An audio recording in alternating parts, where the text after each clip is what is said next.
The United Nations quarterly peacekeeping briefing held on Friday at UN headquarters geared rapidly on developing tensions in Cote d'Ivoire.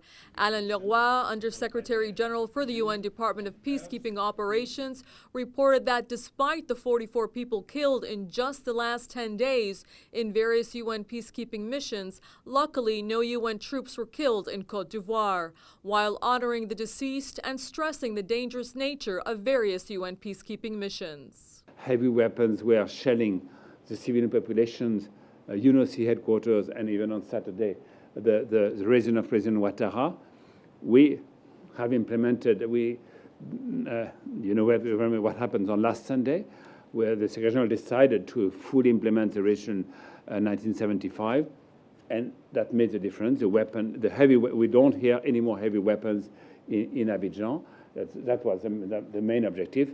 And the situation is returning to, not to normal, but I must say in a much peaceful manner in Abidjan and the whole territory.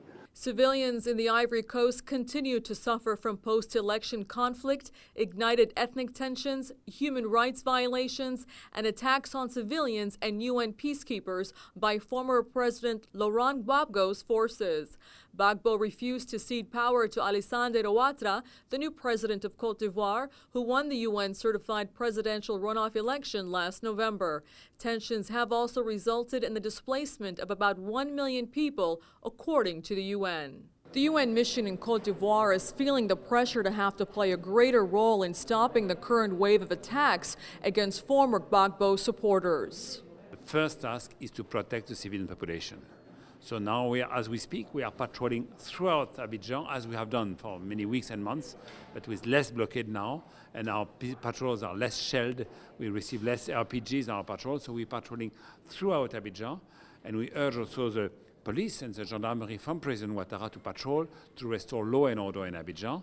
That's what we are doing, and we urge him also to promote reconciliation, what he is doing. Former President Gbagbo was reportedly arrested on Monday and taken to the UN-secured Gulf Hotel with his wife and children. Following the November elections, Gbagbo had refused to hand over power to his rival Alassane Ouattara, who had been widely recognized as the winner of the disputed elections.